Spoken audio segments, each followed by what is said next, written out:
Neste vídeo, iremos abordar a parte que muitos, às vezes, têm uma certa dificuldade de compreender, é que como o paciente que já está imobilizado ao solo, porque o protocolo do COFEM fala que a contenção física é imobilizar o paciente ao solo por um grupo de pessoas, ou a equipe de contenção.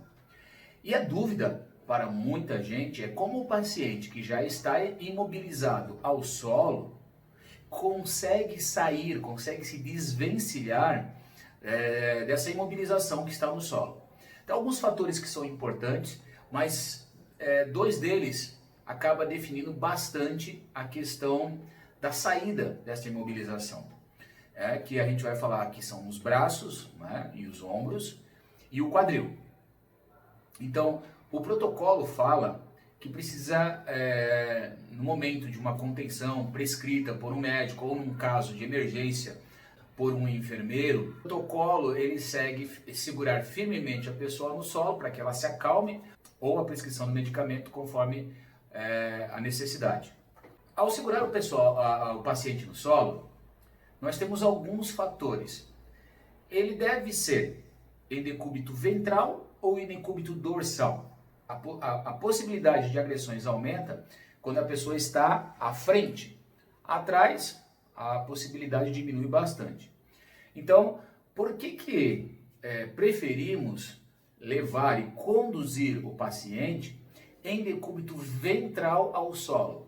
Porque dificulta a possibilidade desse paciente agredir a equipe de contenção. Claro, desde que feita de forma segura essa imobilização.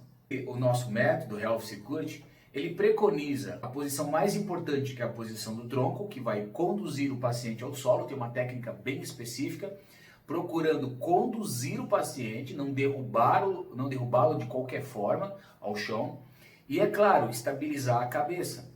Então, esse é um ponto importante. Buscamos virar o paciente de decúbito ventral ao solo. Por quê? Porque fica mais difícil ele golpear com o braço atrás a equipe de contenção que vem fazer. A equipe, ao segurar firmemente este paciente ao solo, primeiro que até chegar a esse ponto há um grau de dificuldade. Por quê? Porque o paciente, não é em todos os casos, são os casos mais extremos, na qual o paciente às vezes já não conseguiu ser contido, amenizado a situação pelo manejo verbal, ou às vezes pelo um manejo verbal e uma simples condução do paciente, ou precisou ele realmente, em alguns casos mais específicos, levar o paciente a uma contenção com grupo de 5. Então, ao conduzir o paciente ao chão, nós buscamos um braço tá segurando o tronco, tá?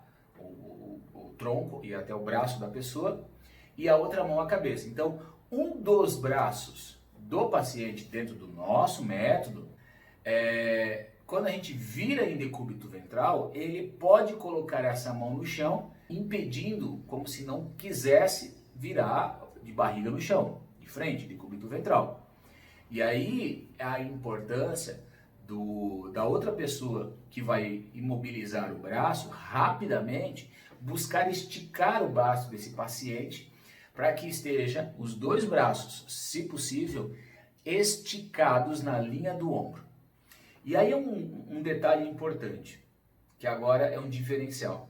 Não devemos colocar o braço do paciente de qualquer forma ao chão. Por quê? Porque quando nós deitamos ao chão, uma forma de amenizar a queda e até mesmo de levantar é apoiar a mão no chão para subir. Então, quando conduzimos o paciente ao solo, o objetivo é levar o paciente e não deixar ele deitado com a palma da mão virada para o chão. A ideia é que eu faça a imobilização do paciente, quer dizer, a contenção, e quando eu posicionar o braço no chão, eu vire o dorso.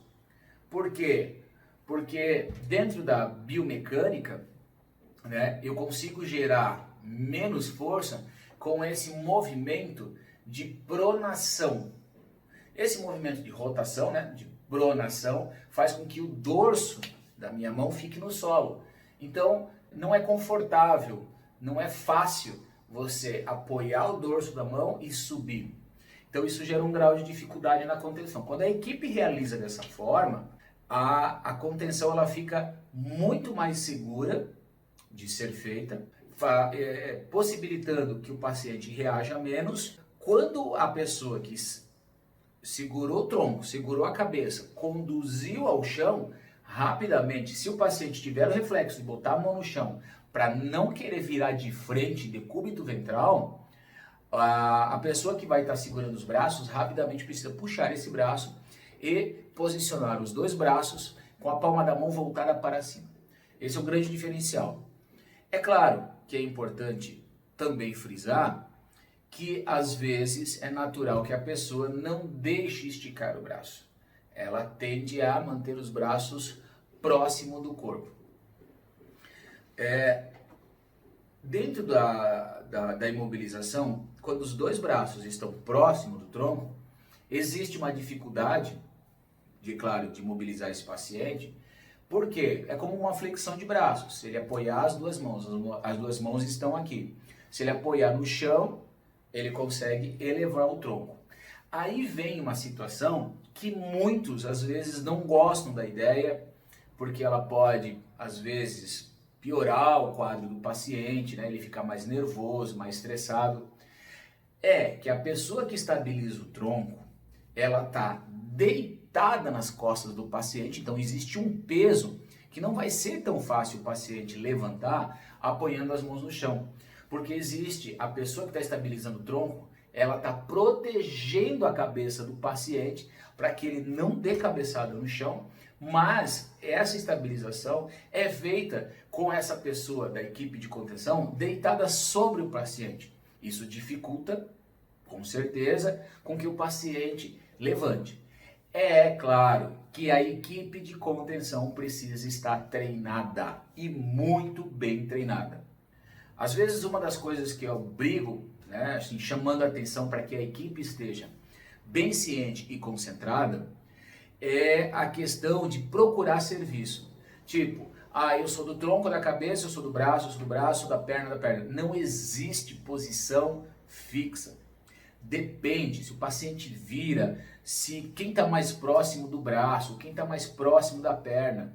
O objetivo é a efetividade. Fazer a contenção com menos tempo possível.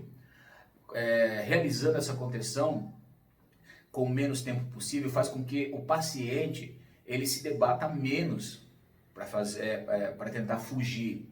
A equipe corre menos risco ao se debater, o paciente pode se machucar, se lesionar, então a equipe protege o paciente, a equipe se protege porque se o paciente está muito agitado, ele vai ofertar um grau de dificuldade grande que pode abrir possibilidades para a equipe acontecer algum tipo de lesão. Então, todos eles precisam estar atentos no que fazer e como realizar essa contenção. Então, os braços, eles podem estar, o paciente na hora de fazer, é claro, se a equipe está muito bem conectada, rapidamente isso é feito. Agora, se a equipe hesita, se a equipe fica com medo, se a equipe não sabe o que fazer, aí dificulta para todo mundo. Aí dificulta e muito para todos. Então é de grande importância a equipe estar treinada. Que essa movimentação é possível dos braços por causa da articulação do ombro, né? Ela é poliarticular, ela faz flexão, a articulação do ombro, faz abdução, faz extensão, faz rotação medial, faz rotação lateral. A possibilidade de movimentação do ombro faz com que o braço seja um dos grandes vilões em termos de mobilidade. Nós temos um dos vilões que é o quadril, só que o quadril ele é um dos vilões que tem muita força. O quadril é mais força. O braço é a agilidade, a flexibilidade, a mobilidade articular. Então diferencia muito o braço, a dificuldade dele, pela possibilidade de movimentação. Um pouco que o tronco se mexe e o braço rotaciona, a possibilidade dele fugir é maior. Então, se a gente busca um posicionamento biomecânico para imobilizar esse paciente, na qual dificulta a função daquele membro, né, do braço, isso vai fazer com que a contenção seja muito, mas muito eficiente. Agora, sempre lembrando, é o treinamento, precisa treinar o máximo possível. E para que esse treinamento seja de uma forma, vamos dizer, cada vez mais próxima do real, eu aconselho que o treinamento seja num piso de tatame, num piso, não só um colchonete, realmente tatame. Por quê? Porque o exercício precisa fazer várias vezes, até você ter um bom conhecimento, uma boa técnica apurada, né, você pode errar algumas vezes. E é melhor errar num ambiente mais controlado, é melhor errar num ambiente mais seguro, do que a gente, por exemplo, fazer uma contenção em piso comum e num treinamento machucar, né, alguém se machucar. Então, esse é o diferencial do nosso curso, tentar buscar trabalhar abordagens mais realistas possíveis, né, mas sempre focando a segurança. Então a gente avalia, por exemplo, as equipes que vêm fazer o nosso treinamento. Qual é o perfil, né? Às vezes são mulheres, baixas estaturas, atende crianças, ou são mulheres, atende adultos, está num pronto-socorro, uma clínica, enfim.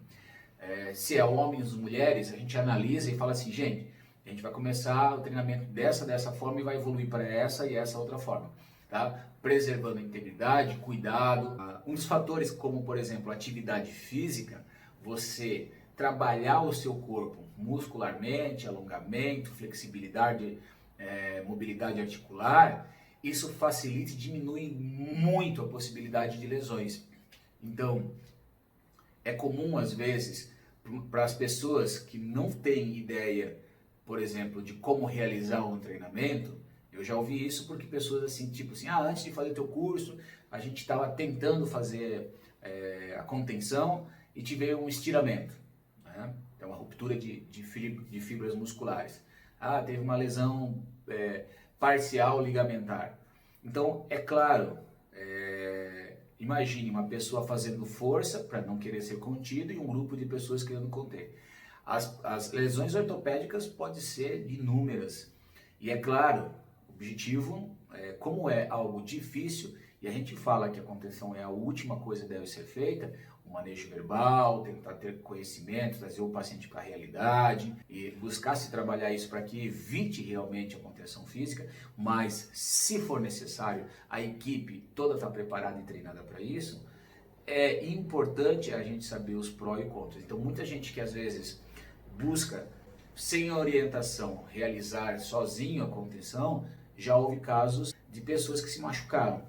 Existe toda uma metodologia, uma didática das pessoas que vão conter e da pessoa que faz o papel do paciente. Não é simplesmente chegar lá e conter e essa pessoa sair igual uma louca e fazendo o que acredita ser bom, porque assim a gente está simulando um paciente de surto real. Não é dessa forma, não é dessa forma. Bem, a gente está quase 10 anos falando sobre isso e trabalhando sobre isso. A minha experiência como instrutor também de imobilizações táticas, defesa pessoal para a área de segurança e trabalho com artes marciais também há mais de 25 anos, isso com certeza dá uma bagagem de entender o que possibilita o maior número de lesões e o que diminui. Qual é o público? Esse público pratica ou não pratica atividade física? Quais são os riscos que se tem que prestar atenção? Então esse faz todo o diferencial e é importante treinar observando esses detalhes. Então, a possibilidade de mobilidade articular do ombro faz com que os braços sejam um dos fatores mais, vamos dizer, rápidos para se desvencilhar. O tronco, o abdômen e o quadril, eles também são, ele também é um vilão, o quadril, tá? Junto com as pernas. Porque as pernas, a gente fala assim da coxa, que faz a flexão do quadril, flexão, extensão, abdução, adução, rotação lateral e rotação medial do quadril. O quadril também é uma articulação poliarticular, ela trabalha em vários planos e eixos, E esses planos e eixos possibilitam uma movimentação da perna de uma forma também bem ampla. Só que a perna tem alguns grupamentos musculares muito fortes. Então, por exemplo, às vezes é fácil, mesmo o paciente deitado ao chão, com uma pessoa que estabiliza o tronco, deitado sobre ele, ele ainda consiga flexionar e ficar numa posição de 4 ou 6 apoios.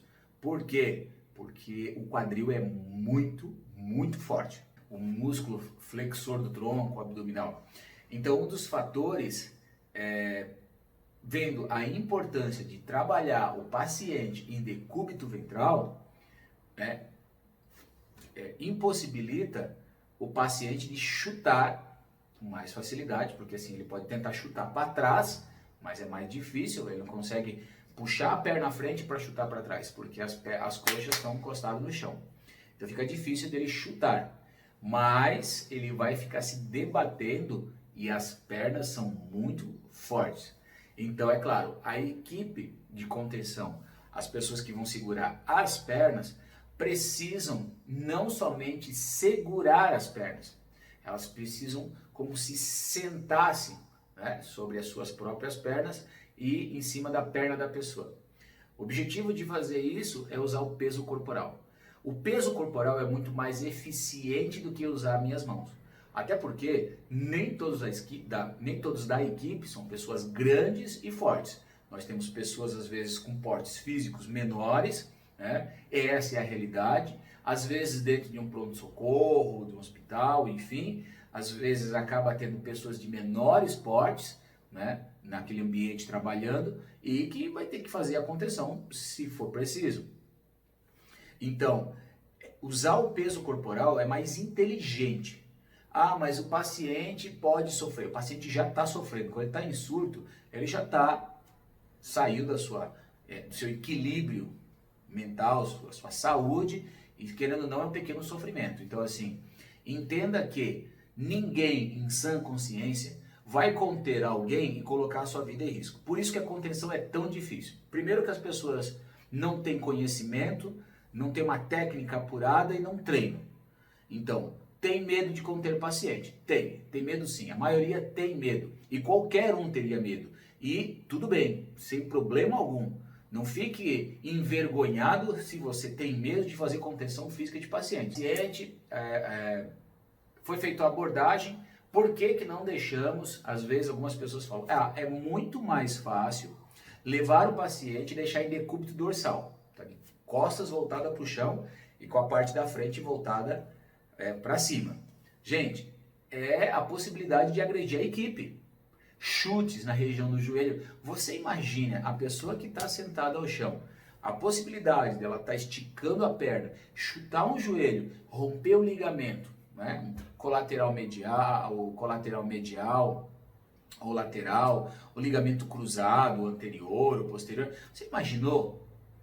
Você nem chegou a fazer a contenção, só aproximar do paciente, o paciente deu um chute no seu joelho e dali em diante é só cirurgia.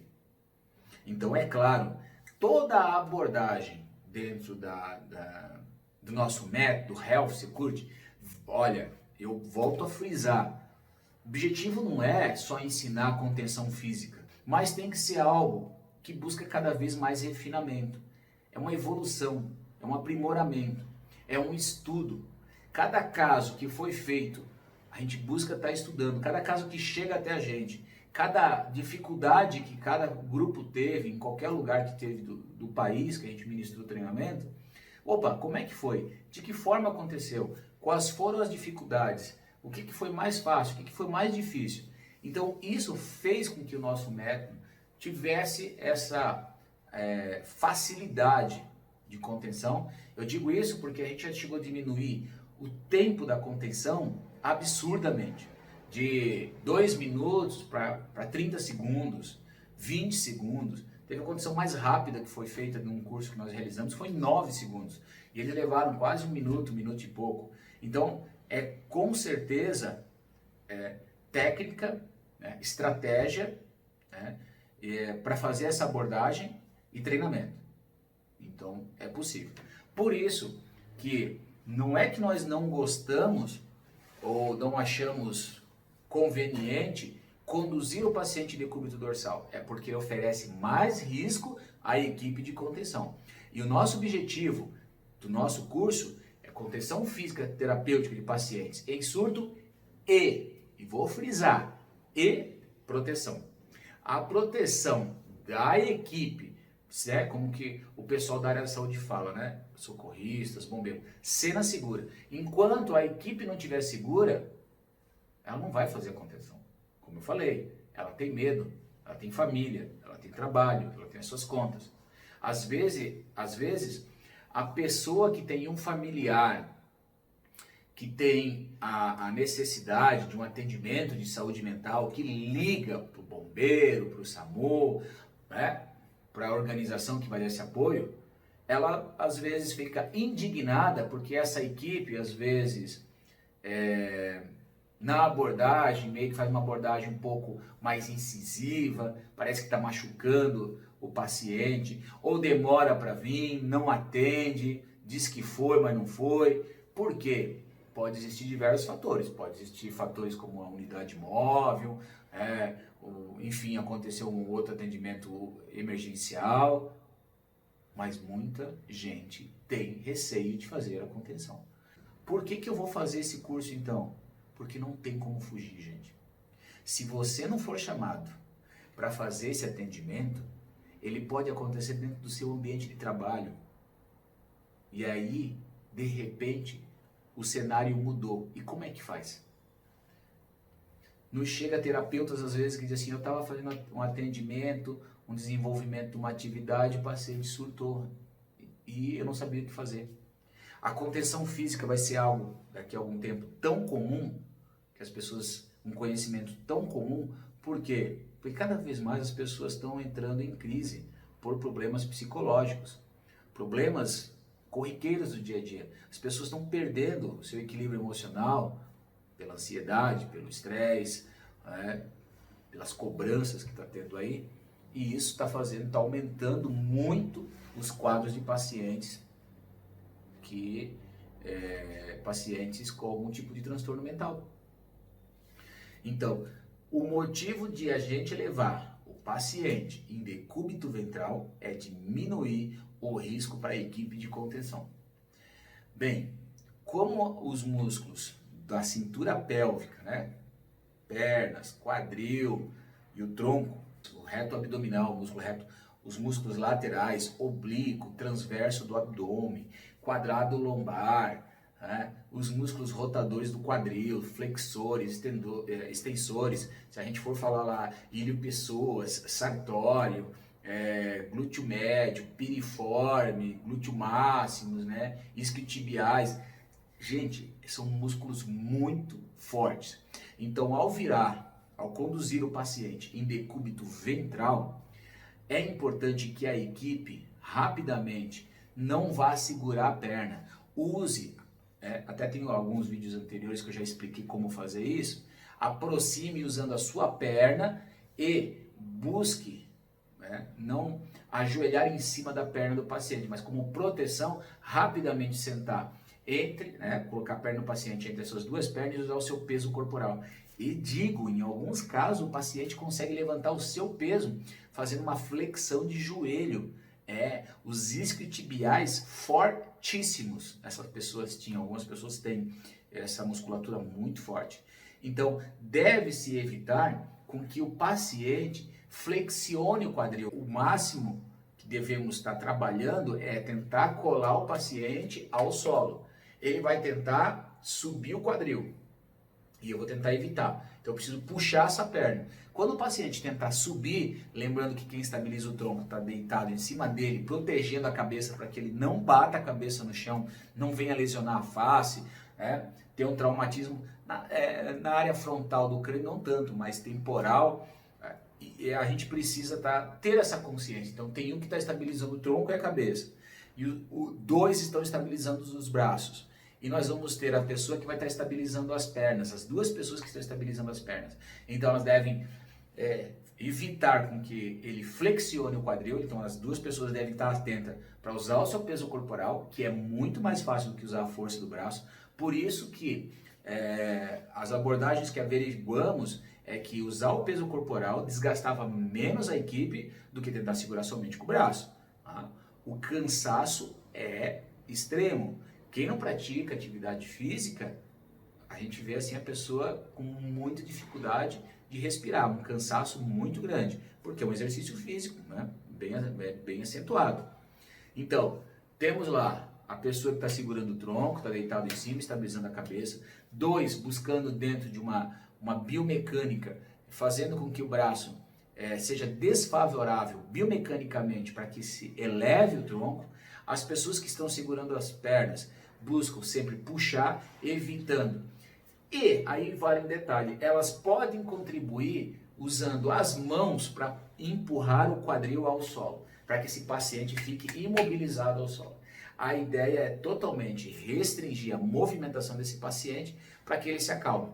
É claro que a pessoa que está sobre o tronco, ela esteja tranquilizando, conversando com o paciente, tentando trazê-la para a realidade, para que evite-se ao máximo que esse paciente se debata muito, né? Que ele fique se debatendo bastante.